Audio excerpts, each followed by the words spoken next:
Hi, this is Elizabeth Kaiser. It's my video presentation.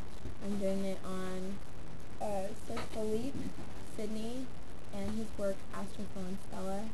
I've read the entire work, but I'm going to basically just read the excerpt from the text for the literature book. Sir Philippe Sidney from Astrophil and Stella.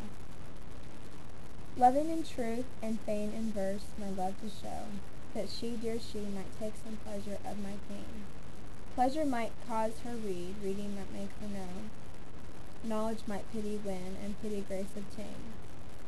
I sought fit words to paint the blackest face of woe, studying inventions fine her wits to entertain, oft turning others' leaves to see if thence would flow some fresh and fruitful showers upon my sunburned brain. But words come halting forth, wanting invention's stay. Invention, nature's child, fled step-dame studies was, and others' feet still seem but strangers in my way. Thus great with child to speak, and helpless in my throes, biting my truant pen, beating myself for spite.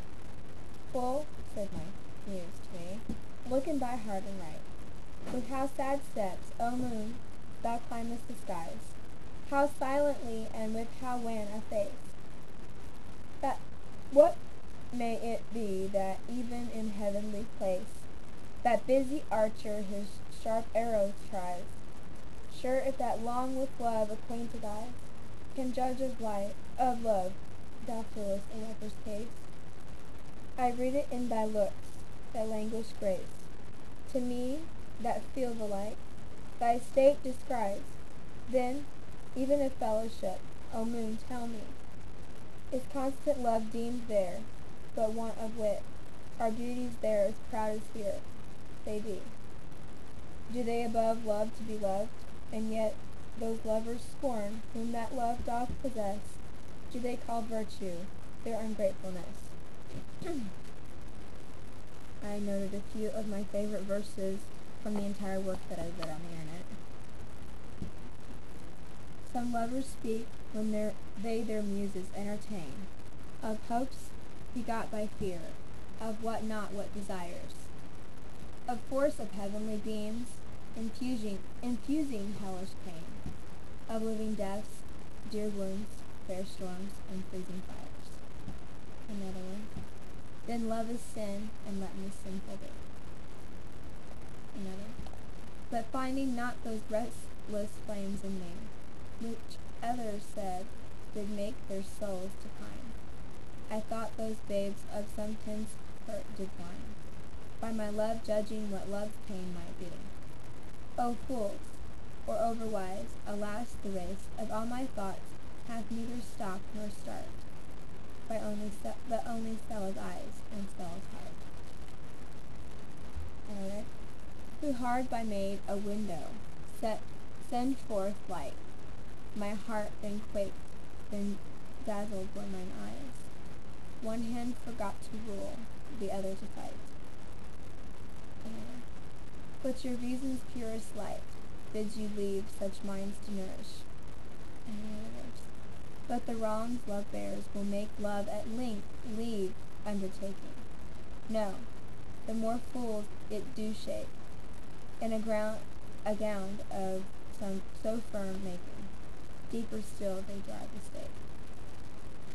And I explain the poem in detail. In the opening sonnet, Sidney explains how he painfully resorted to every aid to compose his sequence, oft turning others' leaves. But it dawned on him to look in their heart and write.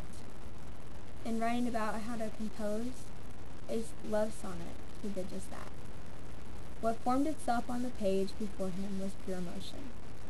It is obvious that the hero is a combination of both the intoxicated lover and the self-critical poet. His emotional conflicts increase as he grows aware of his sexual needs, despite knowing that he ultimately needs to restrain his longings. It is a war of desire against reason and nature against nurture.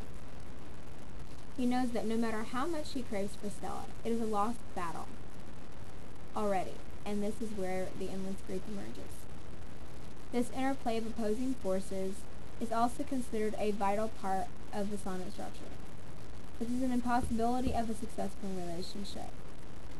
The title itself, including the word and, hints at the two people being a couple, like Romeo and Juliet. But in the end, you eventually realize that they are not. Their names mean star lover and star, which further suggests the impossibility of their union because of the distance between them.